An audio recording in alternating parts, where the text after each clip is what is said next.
పంట సగటు క్రాప్ కొరకు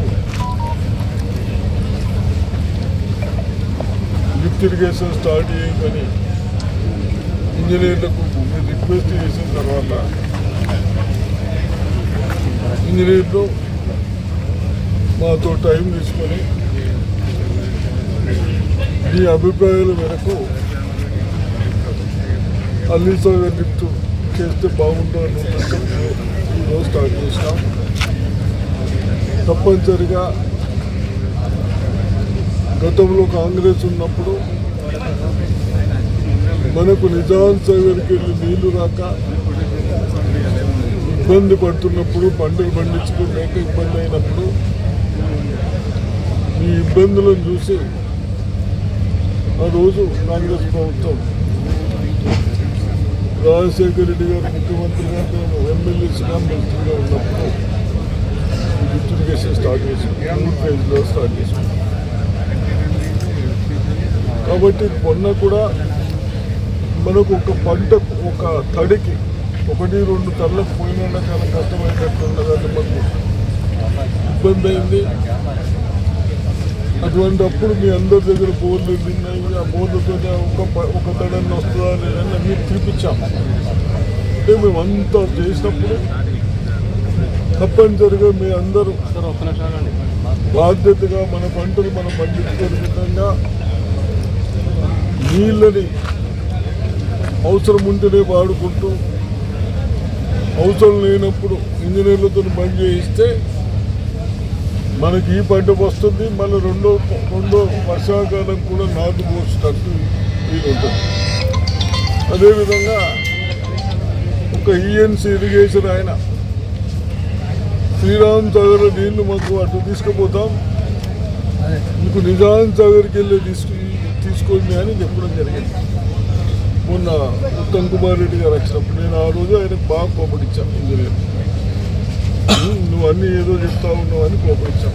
కాబట్టి తప్పనిసరిగా వాటర్ని కరెక్ట్ యూజ్ చేసుకోండి.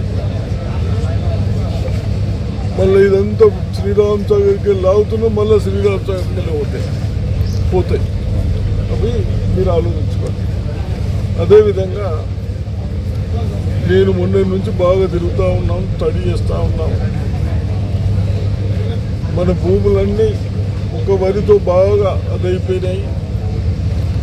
ఆల్టర్నేట్ క్రాప్స్ పెట్టుకోమని మీకు కూడా ఎవరన్నా పంట పండించుకుంటోళ్ళు, కూరగాయలు అలవాటు ఉన్నోళ్ళు కూరగాయలు హాఫ్ ఎకర్ వేసినా పందిరేస్తే బాగా వస్తున్నది పంట అని చెప్తా ఉన్నారు. ఎకరానికి 10 టన్నులు బీరకాయ, కాకరకాయలు వస్తున్నాయని చెప్తా ఉన్నారు. కాబట్టి మీరు అప్లికేషన్ పెట్టుకోమన్నా దానికి 3 లక్షలు అయితే ఎకరంకు, హాఫ్ ఎకర్కు 1.5 లక్షలు అయితే మేము 75,000 ఇస్తాం. మీరు ఒక 75,000 వేసుకుంటే మన పందిరు వేసుకోవచ్చు. మన ఈయన పనుడు పండిస్తాడు కదా, గోవర్ధన్ రెడ్డి పండిస్తున్నాడు. ఆ పందిరు కూడా మంచిగా గట్టిగా మళ్ళీ 10 సంవత్సరాలు ఉండేటట్టు పందిరు వేసుకుంటే దాన్ని కూడా దరఖాస్తు పెట్టుకున్నట్టున్నారు. దాన్ని మీరు ఎప్పుడు కావాలంటే అప్పుడు మేము సబ్సిడీస్ ఇస్తాం. వైర్లు కూడా మంచి వైర్లు వేసుకోవాలి, డెంగ్యూ రాకుండా. కాబట్టి అదొకటి. సెకండ్, షుగర్ కేన్, చెరుకు తోట. మరి ఫ్యాక్టరీ మనం లోన్ ఏమో కట్టేస్తాం. గత ముఖ్యమంత్రి కేసీఆర్ మరి